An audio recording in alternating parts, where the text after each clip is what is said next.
Esta semana la virtual presidenta electa de México, la doctora Claudia Sheinbaum Pardo, nos compartía los resultados de 3 encuestas nacionales sobre la reforma al Poder Judicial de la Federación de México.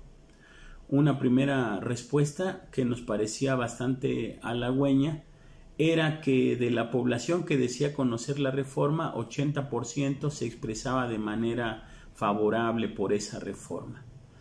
No obstante, también del conjunto de población entrevistada hubo hasta un 50% de la población que manifestó desconocer la reforma, lo que nos motiva a este ejercicio de reflexión porque consideramos que el mismo también sirve para informar a la población sobre los antecedentes, sobre el contenido, sobre las motivaciones e implicaciones de esta reforma.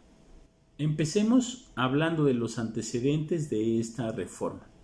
En febrero de este año, el presidente Andrés Manuel López Obrador envió al Congreso de la Unión un paquete de 20 iniciativas que conocimos como Plan C. Esta era la respuesta a el rechazo que se tuvo de modificar 6 leyes secundarias en materia electoral. En un primer momento, la Cámara de Diputados y la Cámara de Senadores aprobaron esas modificaciones. No así, luego de una controversia constitucional, la Suprema Corte de Justicia de la Nación, que en mayo y junio de 2023 declararon que por violaciones graves al procedimiento legislativo eran invalidadas estas reformas. No era el primer revés jurídico que se tenía.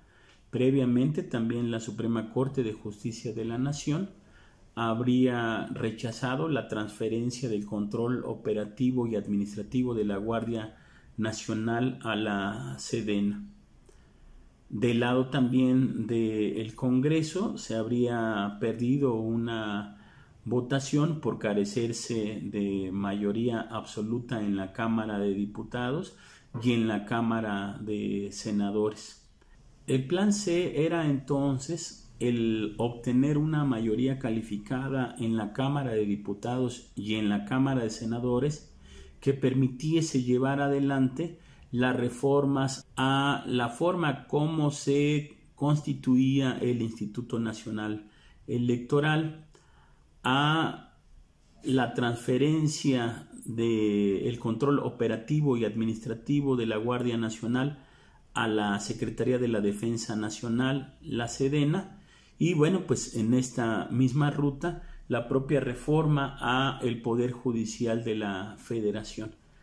Se suman a estas otras 16 iniciativas relacionadas a la garantía de la pensión universal para el adulto mayor, el programa Jóvenes Construyendo el Futuro, también reformas para tener un acceso pleno a la vivienda, prohibir el maltrato animal, entre otras. De esta manera, los resultados electorales estarían perfilando todo el camino para llevar adelante el Plan C. Se habría logrado la mayoría absoluta en la Cámara de Diputados y en la Cámara de Senadores. Era tiempo, luego de la elección, de empezar a ver cuáles del conjunto de esas 20 iniciativas se estarían llevando adelante. Los resultados del 2 de junio reciente allanan así el camino a el Plan C. La reforma al Poder Judicial sería una de las primeras iniciativas que estarían encaminadas a lograr la consecución de los referentes jurídicos base para mantener, para continuar la Cuarta Transformación. Ahora bien, puntualmente en relación a la reforma al Poder Judicial de la Federación, ¿qué es lo que le motiva, ¿no? Pues se parte de una impresión que es compartida en cuanto a que este poder está prácticamente corrompido, lo que favorece la impunidad y la falta de justicia, que se supone que sería el principal motivo por el cual se constituye este poder. Por un lado, porque la independencia que debería tener se encuentra condicionada por una serie de poderes fácticos, poderes económicos y grupos de presión. Por el otro lado, tenemos la manera como se integra este poder judicial. Este comprende una red de relaciones personales prácticamente limitada a amistades y familiares, a una camarilla acompañada de privilegios en cuanto al acceso al servicio profesional, sus prestaciones, salarios y al conjunto de recursos públicos que manejan a discreción, como lo probaría la propia existencia de fideicomisos, cuya extinción, que también se habrían aprobado, quedó también a la espera de una resolución judicial.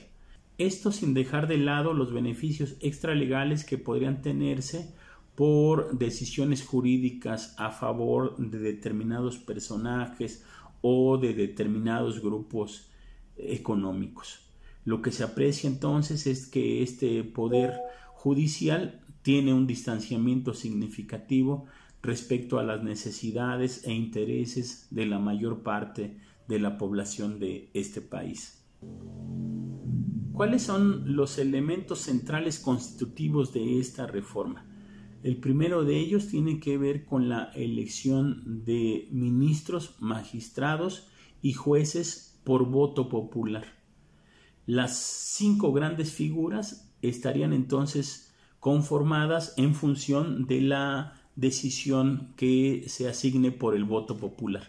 Nos referimos a los ministros que integran la Suprema Corte de Justicia de la Nación, los magistrados del Tribunal Electoral del Poder Judicial de la Federación, de los tribunales de circuito unitario y colegiado, así también como los juzgados de distrito.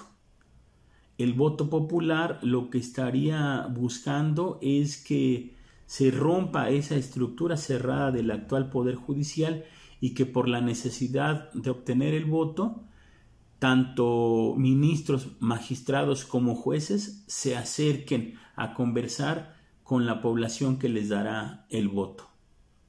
En el año de 2025 estaríamos eligiendo a 9 magistrados que conformarían la Suprema Corte de Justicia de la Nación, a 5 magistrados del Tribunal Electoral del Poder Judicial de la Federación, a 5 magistrados más de una nueva figura que se conoce como Tribunal de Disciplina Judicial, a más de 800 magistrados de tribunales colegiados y unitarios, adscritos a 32 circuitos judiciales, y a más de 700 jueces de distritos judiciales.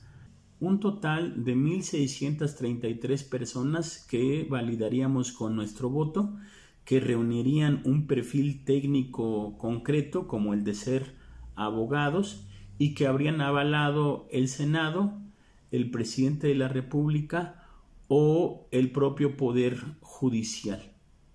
El segundo elemento central de esta reforma es el que corresponde al Consejo de la Judicatura Federal, que actualmente se integra por 6 personas, una de ellas el presidente de la Suprema Corte de Justicia, 3 consejeros más que son designados por el Pleno de la Suprema Corte de Justicia, que son magistrados o jueces, un consejero más que propone el Senado y otro consejero que propone el presidente. Este Consejo de la Judicatura es responsable de la administración, pero también de los procesos disciplinarios y de vigilancia del conjunto del Poder Judicial.